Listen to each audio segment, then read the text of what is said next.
Sama ko si Carding Songket, tsaka cameraman natin si Pinex. Boy Negs. Bakit ako nang Boy Negs yan.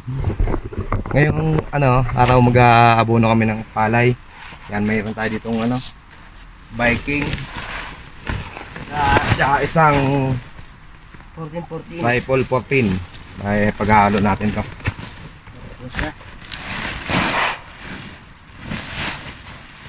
Ito lang kinaya ng budget, 2 kapan eh. Basa lang naman eh.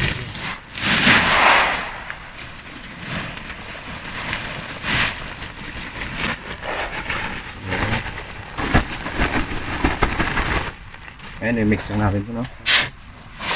Ano sa simento. Parang halo lang kayo daw pa. Harina.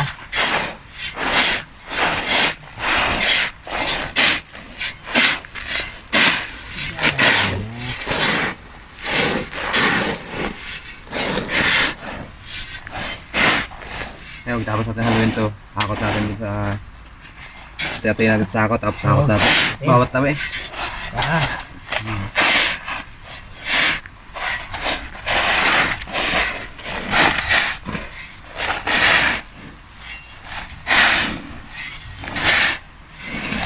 Ang tanggal kasi ito ng kalyo eh. Kamay. Malamig, you know?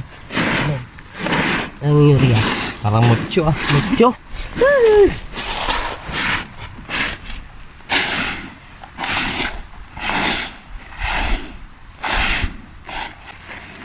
Ayan na po, may parating. May parating po na isang member. Ito po. Yun.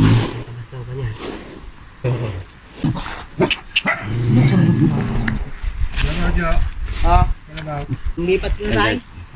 Doon sa Niugan.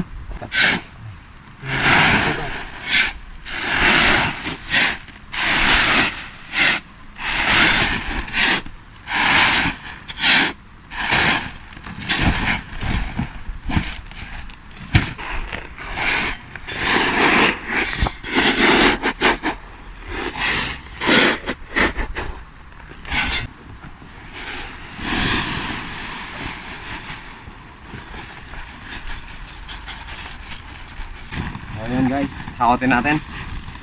Para maisab na.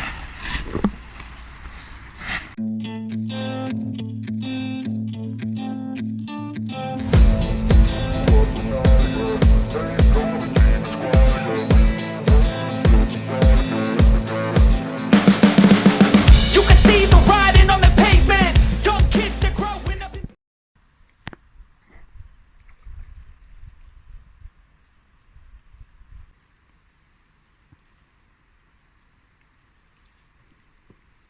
Ayan mga karagons, bali tipis-tipis na lang natin ang pag-abono dahil mataba naman lupa dito eh. Pitik-pitik lang. Hindi natin kailangang damihan ng abono dito dahil wala tayong budget pang pupog. Unti-unti lang. Sabi nga ibubunga din yan kahit walang abono. Paano pa kayo pag naabono? Ano? Maraming buhat. Ano po masasabi mo, Boy Carding? Ito po siya. Suka ako, pulot-pulot ng kahol. Kasi permisyo dito eh. Sa mga palayan natin. Ito po, yan. Shout out na lang. Shout sa out inyo dyan. Yan po. Ito po yung aming palayan na sinasabugan ng abono. Oh. Ang aming magiting na si Kaoragons. Yan po. First time ko magsabog nito eh. Yan po. Napakagiting. Pamakin niyo po. Tataba din niya.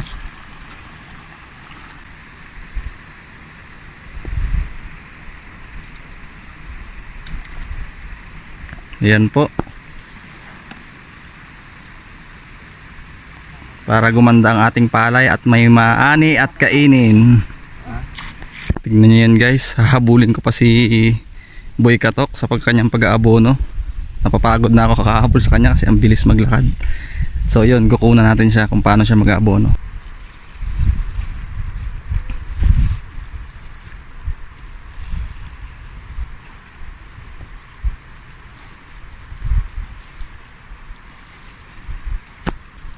Pantay, di ba? Pantay. Yan po. Ganyan po ang pag-aabono ng palay. Yan po, subay na sila ni Team Ka-Oragons. Dalawa na po sila.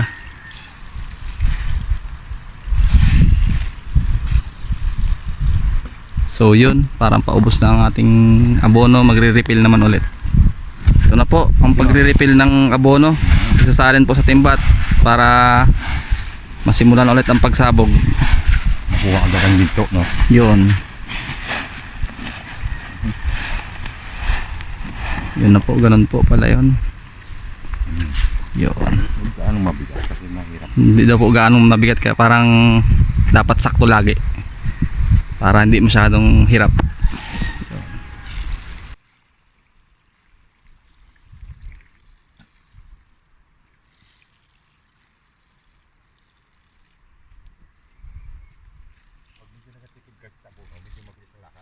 Oh, yun po, ganun daw po yun. Dandahan lang po pag maraming abono. Yun po ang suggestion ng ating isang magiting na farmers.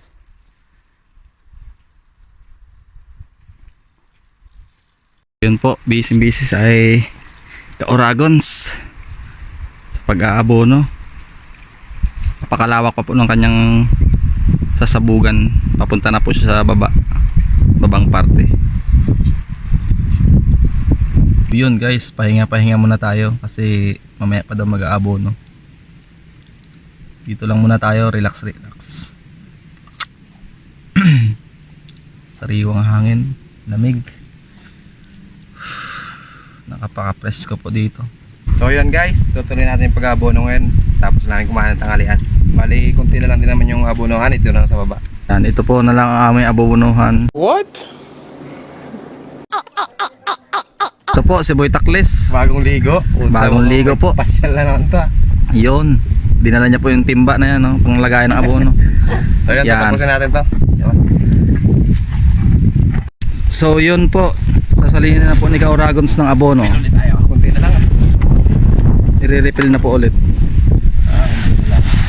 Oh, madami. Yan po, napadami nalagay pero okay lang yun. Pwede bawasan. Yan po.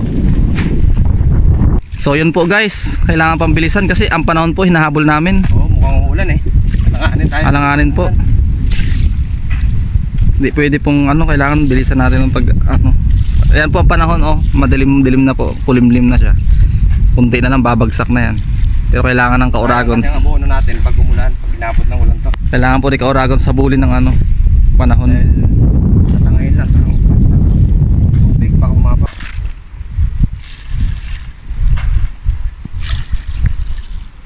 Kailangan natin magano ng protection sa Ano ang senyo na tamimi? mukha. Dahil sobrang init. Yan po. Pero si Boy Next, sanay na sanay. Tingnan niyo si Hindi. Boy Next. Tingnan niyo po ako. Hindi. Sando pa yan. Nakasando pa po. Sando po, pero ang init po. Tingnan niyo ba gaano kainit, no? Bali wala. Bali wala po eh. Wala kang itim sa'yo eh. Ito po si Boy Katok. Yun. Kumaway po. Yun, oh.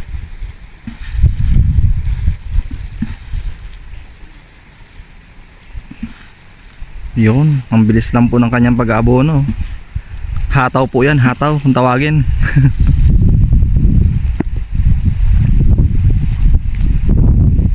Yun, sinarahan lang po muna. Yan po, nag-refill na. Refill ng abono po si Ka-Oragons. Paparting ganito, medyo mahina yung palay. Medyo kapal-kapal natin. Yeah. Yan po, dapat kapalan daw. Pag makita natin mahina ang pangapalay. So ayan po, malapit na kami sa finishing na pag-abono kasi pababa na po ako ng pababa dito. Yan po.